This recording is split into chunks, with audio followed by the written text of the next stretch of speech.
Gag.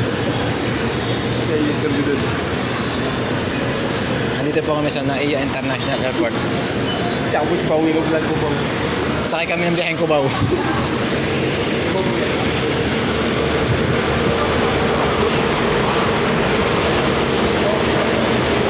Dalawin daw. Ayan, dito na, Cubao na po kami. Ayan po kami ng bus pa Cubao. Malapit po. Dino! Ay, dito sa dalawahan. Dalawan. Oh, sarap. Lamig.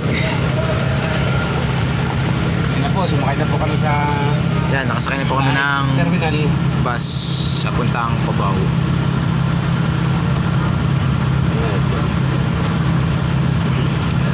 Pinupuno na lang at aalis na po. Mabilis lang pala dito. Akala ko kabisado ng kasamahan ko, tanga pala. Hindi pala alam nang uhula lang ang gago.